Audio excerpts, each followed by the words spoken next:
Naham Karta Harikarta. Namaskaram everyone, this is Vishwaksen and welcome to Vaka Talks, where we talk about mental health and emotional well-being in different kinds of relationships.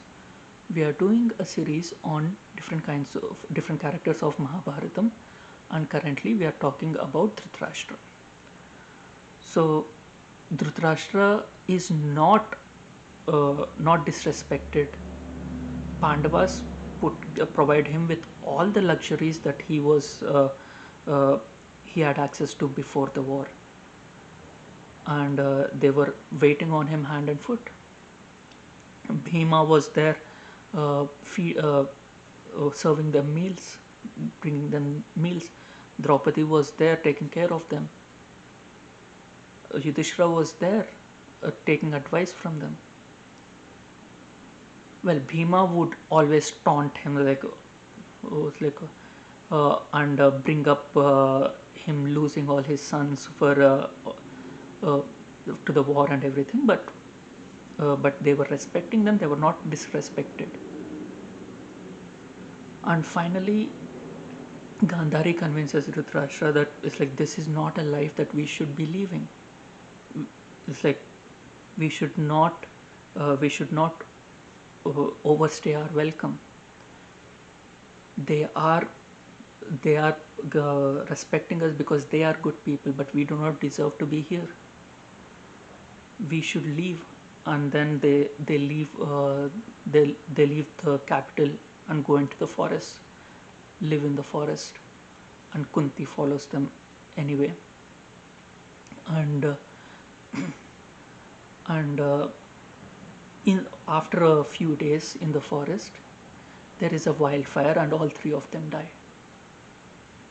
The reason why Dhritarashtra had to die in the wildfire in burnt is because he did not stop his son from uh, the the lac house incident, and he had to bear responsibility as the father, as the king, for the death of the tribal woman and her 5 sons. And this is how karma took uh, karma evened out by basically him dying in a wildfire. A narcissist's fall is very rarely catalogued, because the moment they lose power, they go into hiding. They do not want to show their face, not because they realize that what they have done is wrong, because they do not hold the power anymore, they do not have the sway.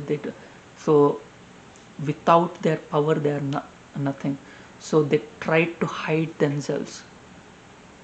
And because they cannot stand the concept of them being seen as someone without power, someone without influence, someone without resources. And uh, every narcissist has their own fall. Usually it happens when another narcissist takes over, pushes them from the pedestal and occupies it, and the new narcissist is in the limelight. That is why we usually see narcissism winning, because we only see when they are in the limelight.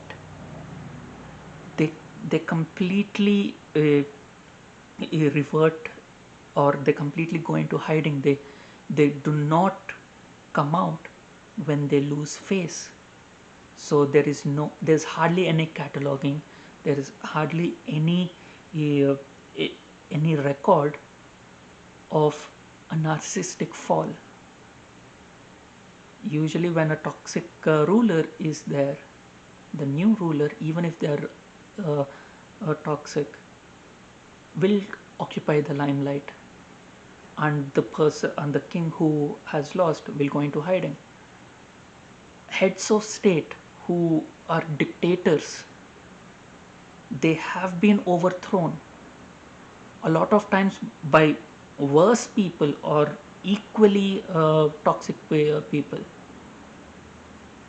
But after they have fallen, we hardly know what their life was like, because we are not interested in someone who has fallen. We are only interested in someone who is sitting on top, someone who is in the limelight. And even if there is someone who has tracked them down and, uh, and recorded their fall, we are not interested in reading about that. Every narcissist faces their fall. Only thing is, it is not recorded, so it is not available. And we are always looking at someone in the limelight. And that is why after Dhritarashtra steps down from the throne, he hardly even interacts with anyone. Only people he interacts with is Pandavas. And then they go into the forest, and the wildfire finally consumes them. If you like my content, please hit the like button and share your experiences in the comment section below. And please share my videos with people you feel would benefit from my content. And please subscribe to my channel. Thank you. Until we meet again.